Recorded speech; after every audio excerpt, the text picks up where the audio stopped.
नमस्कार. काय नाव आपलं सर? सर्जेराव हरी सुतार. सर्जेराव हरीश सुतार. अच्छा अच्छा. आपल्याकडं एक महिन्याआधी आपण काय शुगरसाठी म्हणून काय घेऊन गेला होता आपलं? नॅचरल नॅरोबिक काय डी आणि टी. डी आणि टी हे दोन तुम्ही घेऊन गेला होता. कुणासाठी घेऊन गेला होता? आमच्या मिसेससाठी घेऊन गेलो. मिसेससाठी घेऊन गेला होता. अच्छा अच्छा.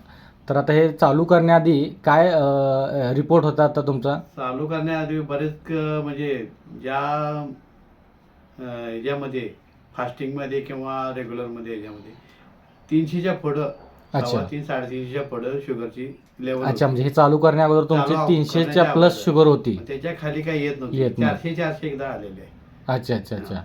तर म्हणजे तुमच्या त्यावेळी गोळ्याही चालू होत्या आणि बाकीच्या ट्रीटमेंट चालू असताना देखील 300च्या पेक्षा जास्त होती. अच्छा अच्छा अच्छा. गोळ्या चालू असून देखील 300 350च्या पुढे होती. अच्छा. आणि त्यावर कॉम्प्लिकेशन्स पण होते. बाकीचा त्रास हा वेगळाच. अच्छा अच्छा. मग हे आपलं अँटॉक्स डी आणि अँटॉक्स टी हे तुम्ही वापरायला चालू केलं. मग आता 1 महिना झाला म्हणताय तुम्ही. 1 महिना झाला. तर 1 महिन्यामध्ये काय काय फरक पडलाय? शुगरची लेवल पूर्णपणे खाली आल्या. अच्छा. जवळजवळ 184. अच्छा. फास्टिंगची आणि जेवल्यानंतर 24 आली. बघूया, दाखवू शकता?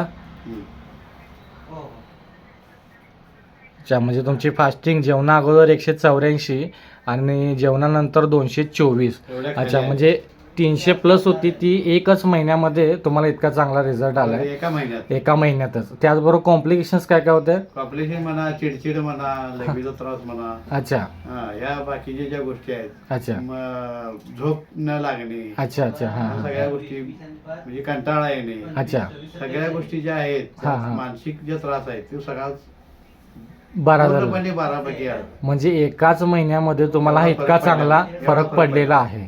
तर आपलं हे अँटॉक्स डी आणि अँटॉक्स टी हे वापरून तुम्ही समाधानी आहात? समाधानी आहे.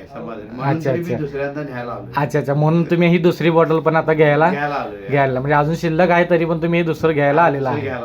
अच्छा अच्छा. धन्यवाद सर. आपल्या संस्थेच्या माध्यमातून असंच जो तुम्हाला आलेला रिझल्ट तुमच्या पै पाहुणे कुटुंब तुमच्या मित्रपरिवारालाही सांगा.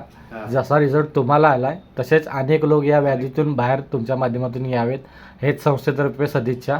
धन्यवाद. थँक्यू.